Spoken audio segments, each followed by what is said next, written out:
احمد نالبند وزانوان دور و بهدینان ناویوی احمد کر امین نالبند به احمد مخلص ده تنیاسین لسال 1308 مشختی کودبیت برانبری هر دو سال 1809 و 1891 زوینی لگند با مرن سر به قضا آمیدیه و جدایک بویه.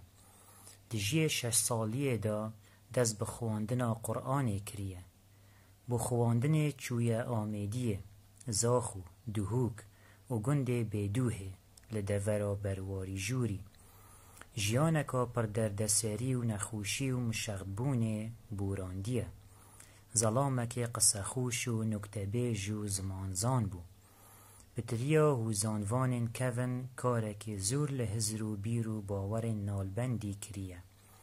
بتایبتی ملای جزیری.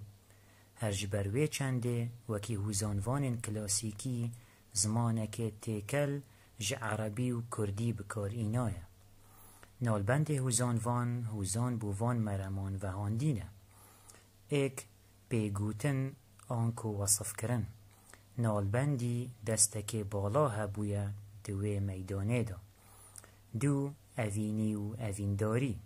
3 صوفیاتی و جخود ترسان.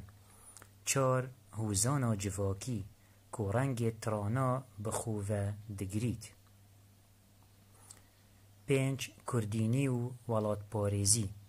نالبند هوزانوان لنه ایلونا سالا 1963 زاینی به دست خو کشتیه و لگورستانا گند خشخاشا لدورا برواری جوری یهاتیه و شارتن.